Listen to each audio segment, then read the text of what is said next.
Welcome back, viewers. On with me, Dr. Ralph Gonsalves, the Prime Minister of St. Vincent and the Grenadines. We're speaking about the devastation which Hurricane Beryl caused to his country and what it's going to take to recover. Welcome back. Now, so Prime Minister, we're looking at, so we're talking about how you're funding your recovery and reconstruction, and you've got 50 million in the kitty that with your the 1% from VAT you're looking to draw down on from the IMF and various. One of the things you spoke of, which brings us into the issue that I also want to talk to you about, which is climate justice, and you saying that one of the cases that you have to make is that if you spend.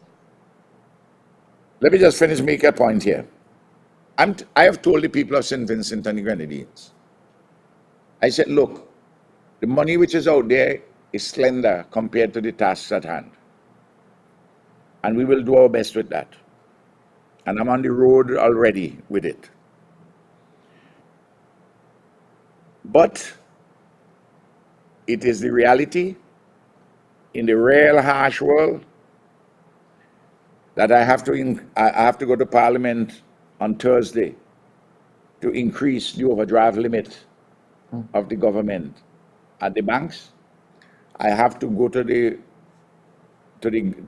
Parliament to increase the borrowing limit for loans, because I'm telling you this, and these are loans outside of the CDB and the World Bank and the ALBA, which are separate entities in those respects by law in our country. And our debt will increase. Our debt increase with COVID, our debt increase with, our public debt increase with the volcanic eruptions. But we have had a tremendous growth. If you look at the data, since in 2022, in 2023, and the recovery has been going very well, and we get hit with this again. So I have to, the debt will go up, and I will just have to make sure that we grow to take care of what we have to spend now. Because I can't avoid DEBT, and then I end up with DEATHS. So this thing is going to require acute judgment as to how much you borrow, what terms on which you borrow, and the limits will go out of sync for a while, but you'll bring it back in order with economic growth. And so, are you going to also? I know Prime Minister Mitchell. And asking me about climate justice. Yeah, I know, but since you mentioned the debt, just quickly, are you going to also be looking for any deferments and so with your creditors?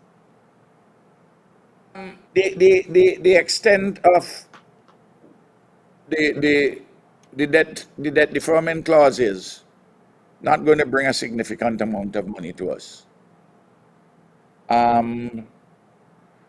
It will put a little bit in the kitty. Similarly, the unused balances from World Bank projects which we have, I can take 10% of those unused balances. Bits and pieces, but still, you need some large chunks. And as Deacon quite rightly said yesterday, grants. But are we going to get them? Big question mark. Because grants seem to be shrinking and getting a lot thinner on the ground in the last in recent years as well. So you also have that issue. Well, you see, and do you qualify for grants? We are punished by working hard and smart and lifting our GDP, gross domestic product, per head. And we are also not being properly given the relief required on the issues of climate change, because we don't, as everybody in our region knows, the whole world knows, our contribution to global warming is minuscule. But yet, because of the historic emissions and the contemporary emissions of developed countries and emergent economies, we get these unusual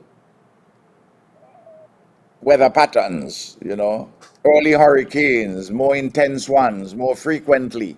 When I was a boy, on the old copybook in my primary school, and the older persons in Grenada, Carriacou, and Petit Martinique will remember this, because I think we all did the same thing in colonial times.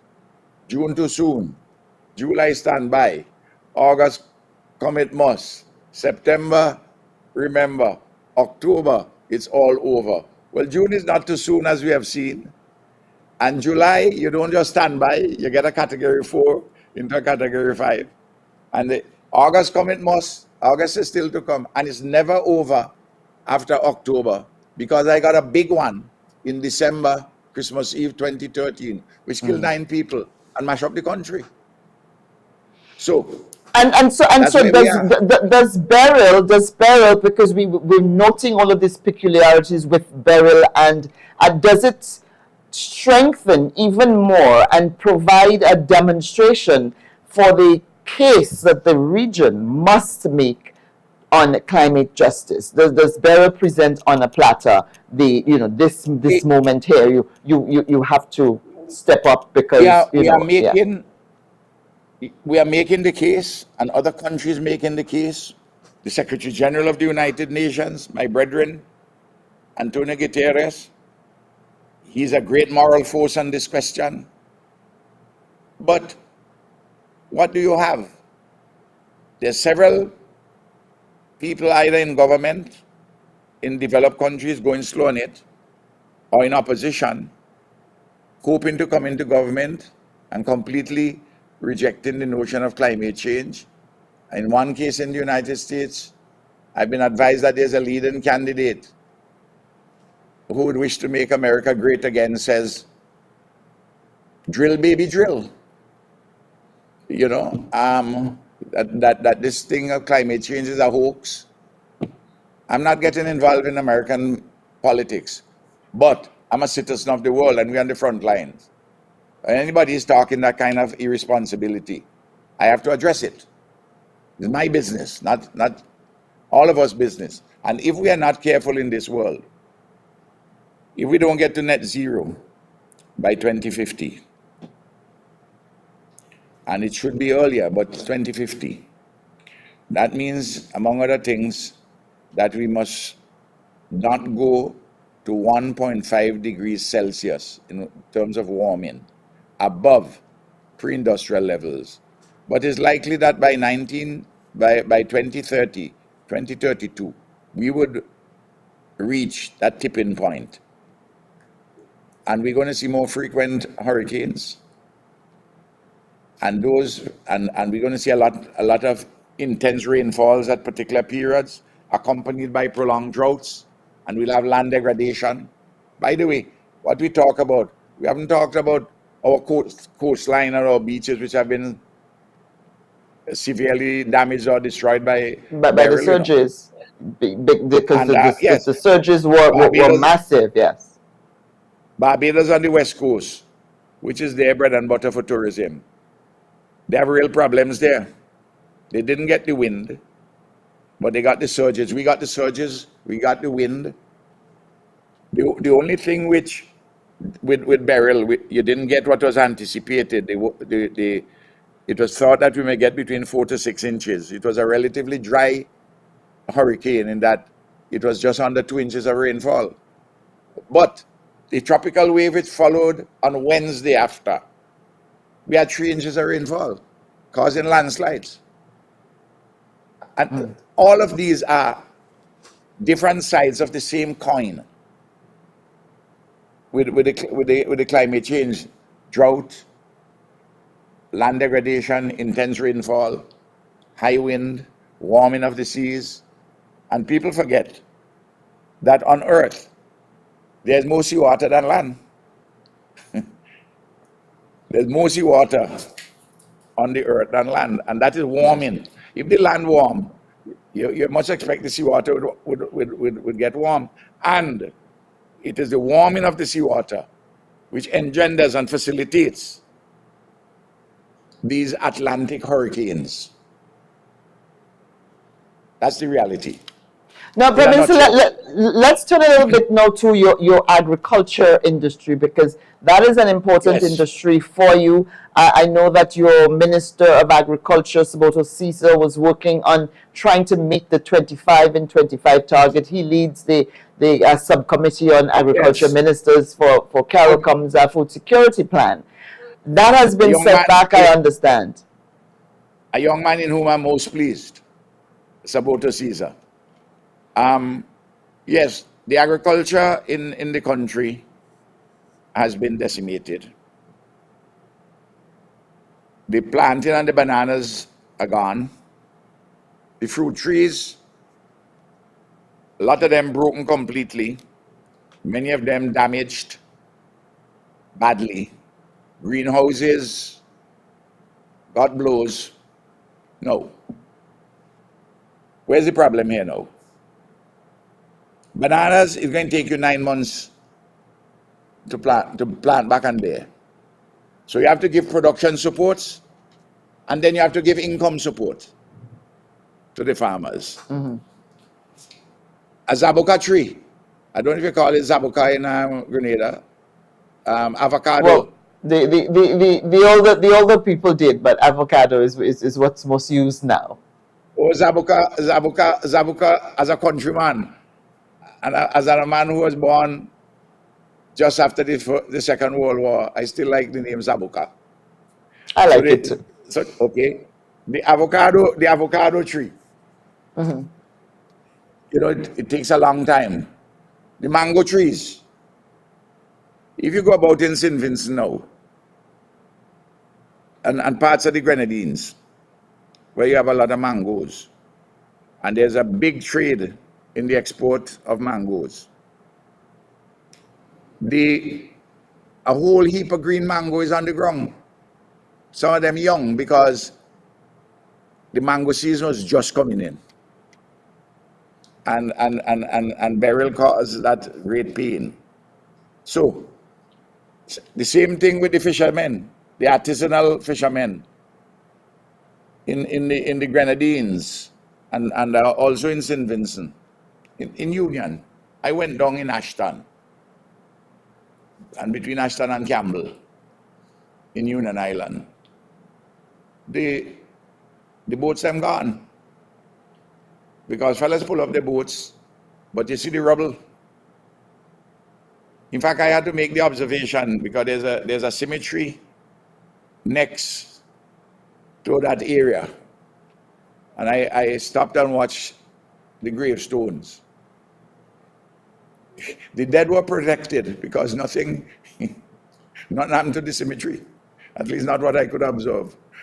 But our livelihoods and our houses um, got devastated.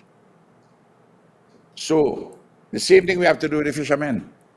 Union, for instance, the dive for a lot is the place where we get the most conchs.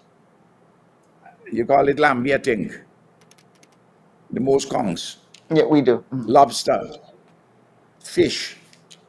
Um, there are problems. The fishing grounds again are disturbed. The it's a many-sided problem.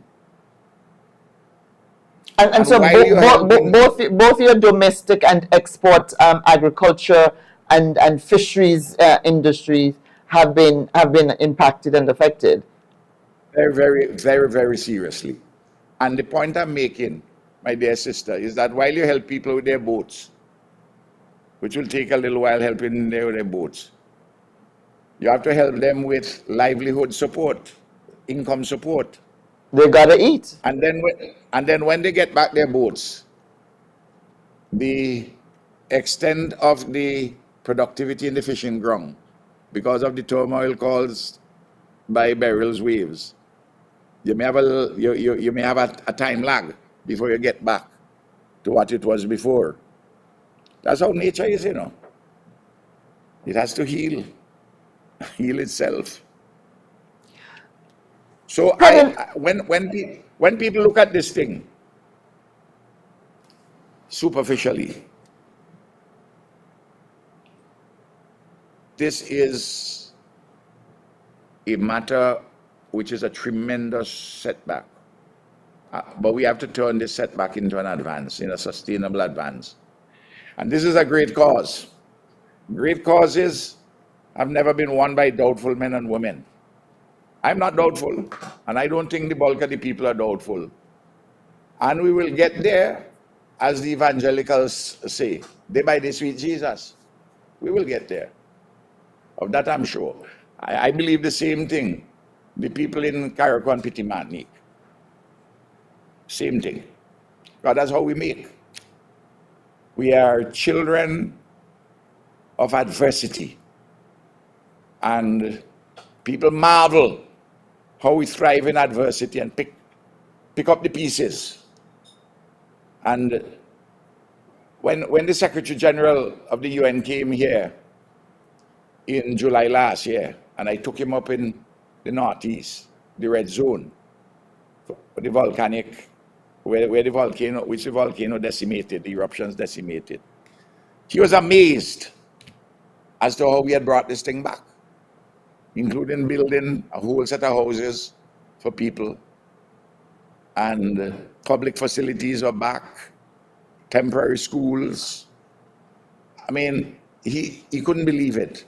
The farms, we had gotten them back, because we have had to learn to live by doing well with little. And we have to make sure in this period, where sacrifices are going to be called for, that those who can more ably bear sacrifices, that they're the ones who should accept the burden of sacrifices. But the poor, the marginalized, and the severely affected can't bear the sacrifices. They have to be beneficiaries of the solidarity of all of us, of the unity of all of us. And that solidarity has to extend to our Caribbean community, and we're doing fairly well there, and with our global community. And there have been some encouraging responses from some areas of the global community, and we will see how far those go in real terms. But build back we will. Build back we will. And as you said build at the back we beginning of the program, must. and we must, and we'll do it better. And with all the things you talk about, the planning, the architecture, how we must have the roofs, the gable roofs, the materials we use, all of that stuff.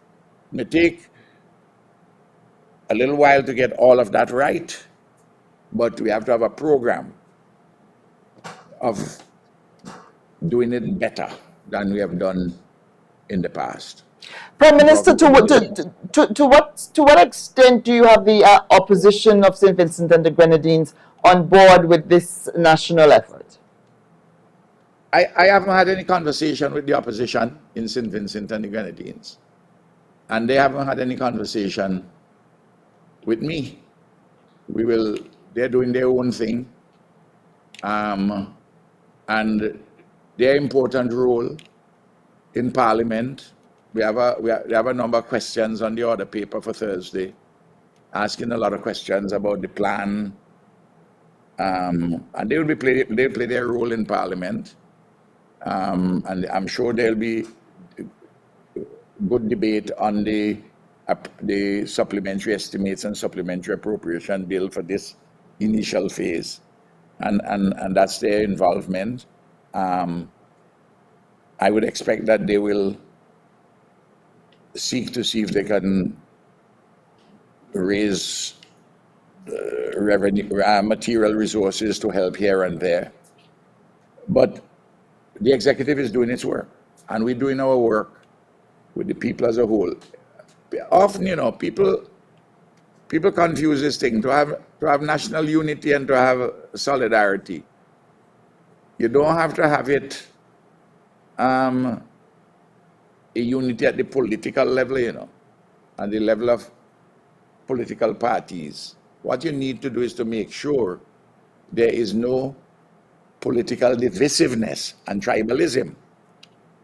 That's what you have to ensure. And that our people, at the human level, there's an elemental human solidarity and connectedness, far more important than any artificial um, sham political unity where a man or woman coming to work with you on a thing, but you have to watch behind you have to have eyes behind your back because of what may be done to you. I've been in this jungle long enough, so I understand the business well. And it's not only there we have to have unity. We have to have unity in the Christian community. But Prime Minister, let me ask you: are you suggesting that that in this national crisis, disaster areas in certain parts of your state, that you have not officially reached out to the rest of the country's parliament? You have not sought to I, speak to them or anything like that.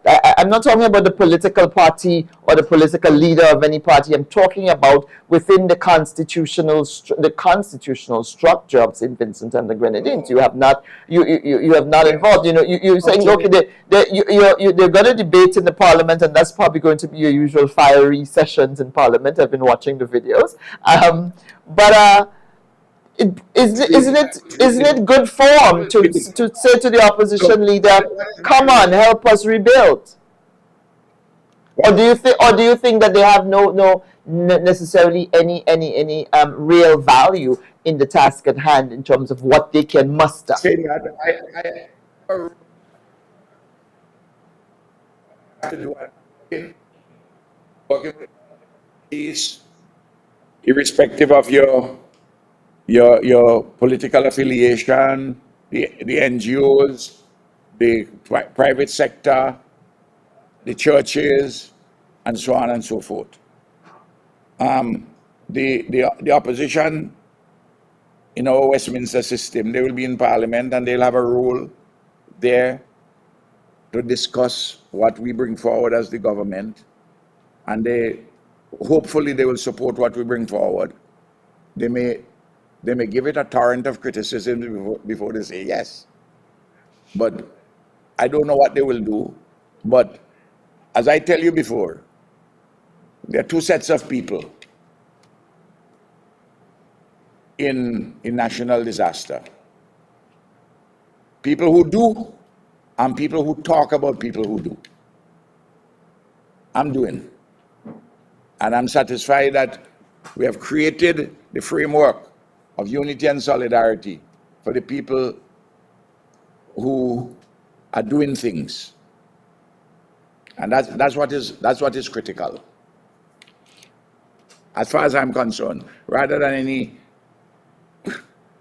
there's not a government of national unity, you know. There is a, but there's a parliament, and the parliament is going to meet as we did after COVID, as we did after the volcanic eruptions, and we pass laws, we pass budgets, supplementary estimates, appropriation bills, and the like. And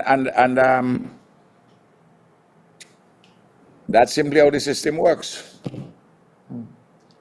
Now, Prime Minister, before I let you go, and I know we were supposed to be on for a lot less time, but talking to you is always interesting. Tell me, what would be the national game plan for the rest of the year? I mean, you've had a number of shocks coming out of COVID, a storm, the volcanic eruption, now this disaster on your hands. What's the national game plan for the rest of the year?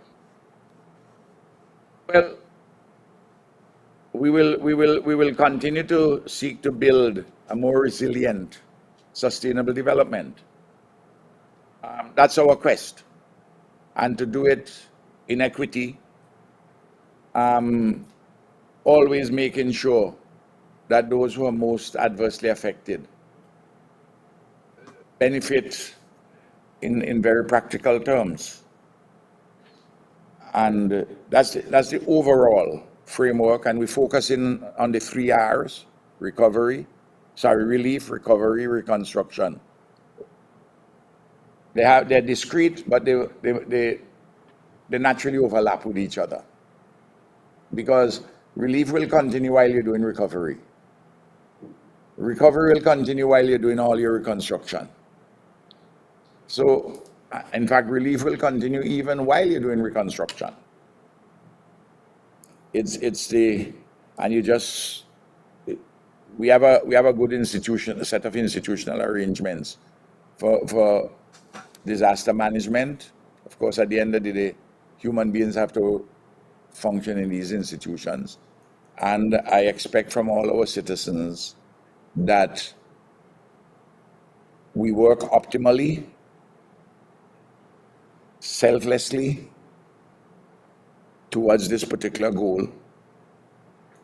And I expect employers would pay workers reasonably for their labor.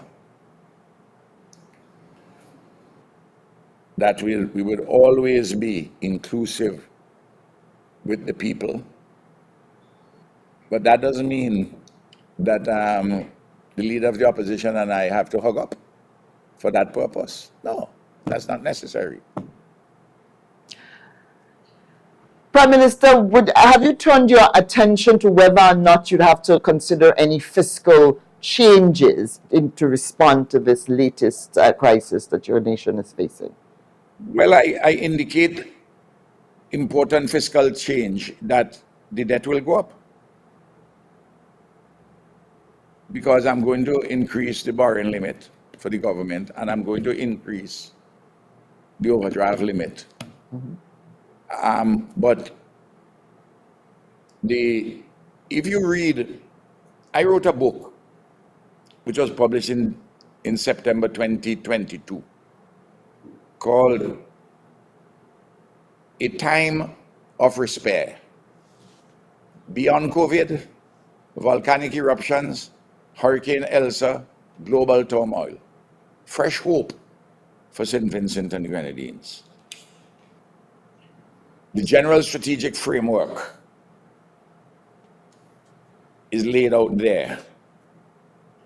The strategic positions are laid out there.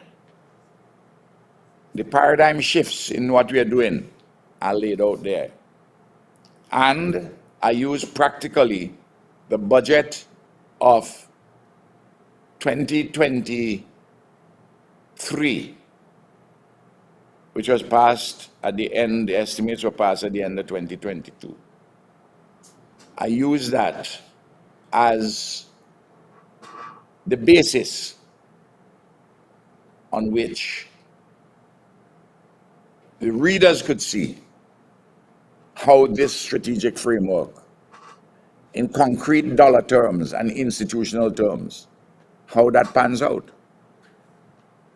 I've indicated to the country and to the cabinet that the general strategic framework remains, but there are areas of the specifics of the program and the plan which you have to amend because of the new circumstances. And all that we are working on. There's a Grenadian economist, I can't remember her name, who did a very good review of my book, which I had written on this, because I had to lay it out because of the nature of the problem which was confronting us. So that if you have clarity of thought and you have the plan, you are a long way towards a solution. Well, Prime Minister, I want to thank you so much for spending time with us here on The Narrative. I know that you're very busy, lots to do, a big task at hand.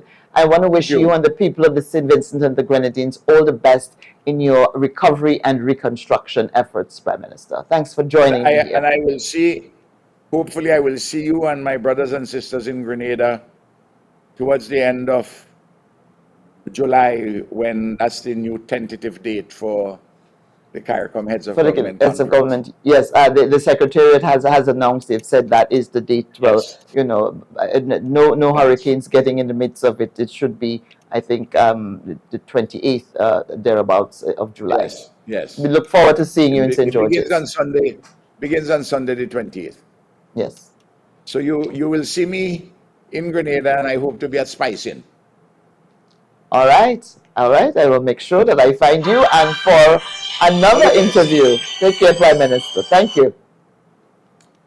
This is The Narrative. I'm your storyteller, Callistra Faria, speaking there with Prime Minister Ralph Gonsalves of St. Vincent and the Grenadines, his country suffering massive devastation and damage with the passage of Hurricane Beryl on July 1.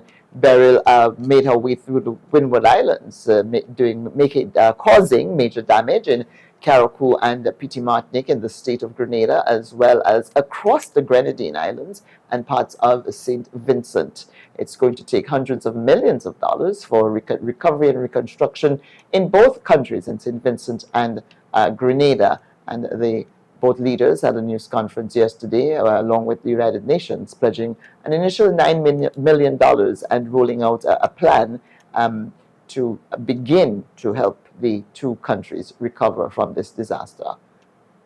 This is The Narrative. More when we come back.